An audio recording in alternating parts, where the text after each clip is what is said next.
They invited Jordan Peterson into a room full of atheists, 20 skeptics, 20 minds confident that God is a myth and that morality can exist without any divine foundation.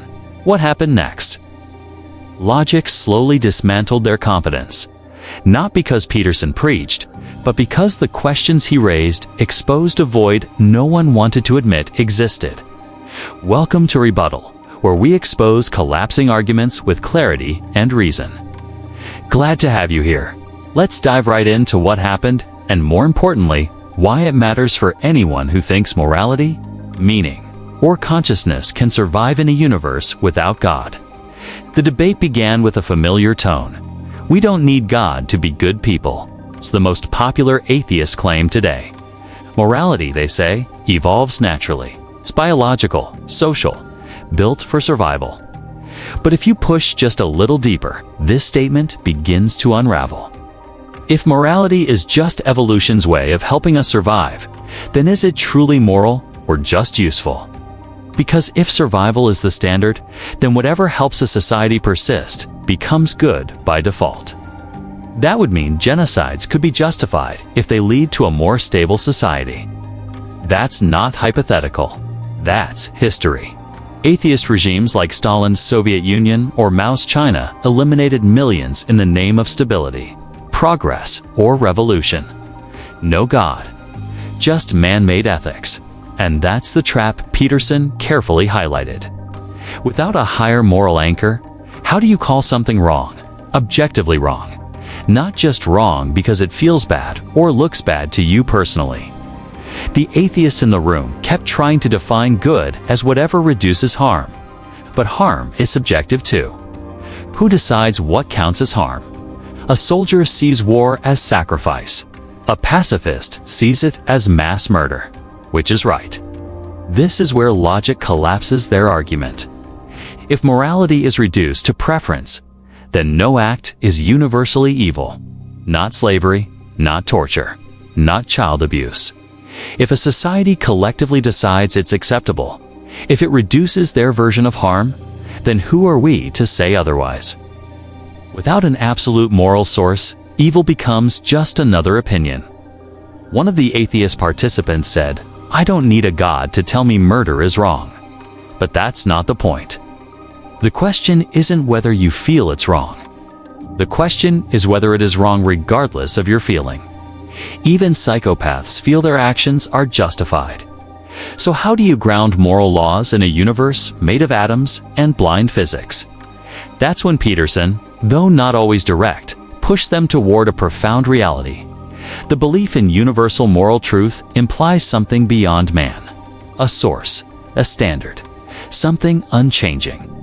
This is exactly where Islamic logic provides a clear foundation. In Islam, morality isn't invented, it's revealed. Not because humans can't think, but because our thinking is limited by bias, ego, and self-interest. What's good for me might be destructive for you. So who decides? The creator of both. Now, some atheists say that's just an appeal to religion.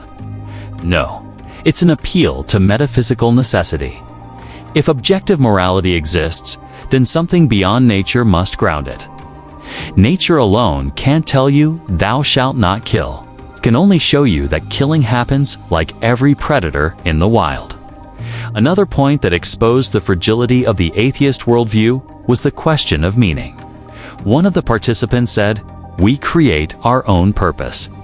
Again, it sounds empowering. But think it through. If every human creates their own meaning, then meaning becomes fiction, a self-soothing illusion. Like playing a video game and convincing yourself it's your real life. Why is that a problem? Because when your meaning conflicts with mine and there's no higher judge between us, whose meaning wins? The one with more power. More money, more guns. That's not justice. That's chaos with a smiling face. Islam doesn't force people into belief. It simply explains that true purpose isn't invented, it's discovered. Like gravity or math, you don't create it, you align with it. That's why the Quran describes truth as something that exists regardless of belief. You can ignore it, deny it, even mock it. but you can't change it.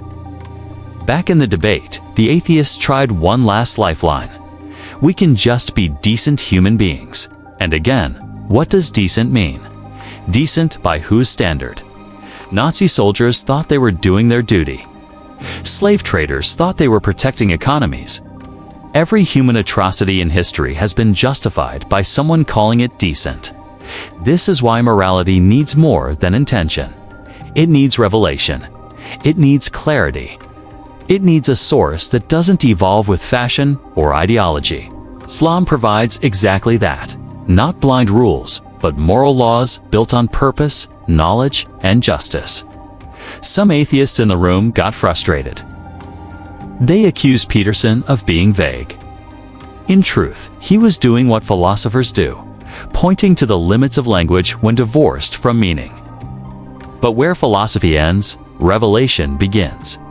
What he hinted at, revelation answers directly. There was a moment of silence in that room. Not from agreement, but from discomfort. The kind of silence that comes when people realize their worldview can't carry the weight of the questions they're asking. That's the collapse, not of emotion, but of logic. This video isn't about Jordan Peterson. It's about the deeper issue.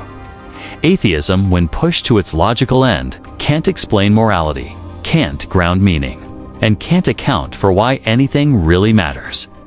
And that's the danger of a world without God. Not just theological confusion, but moral erosion. If we are just atoms, if morality is just instinct, and if meaning is just a personal hallucination, then the most dangerous people will always win, not because they're right, but because there's no higher judge to say they're wrong. Islam doesn't shy away from questions. It welcomes them. It encourages thinking, reflecting, and challenging false assumptions. And that's why, when you strip away the noise, the shouting, and the slogans, only a worldview with revelation remains intellectually intact. So the next time someone says, "I don't need God to be good," ask them this: what makes your version of good better than anyone else's? And who decides? Because if the answer is me, that's not morality. That's ego with a moral mask. Thanks for watching Rebuttal, where weak ideas collapse under reason.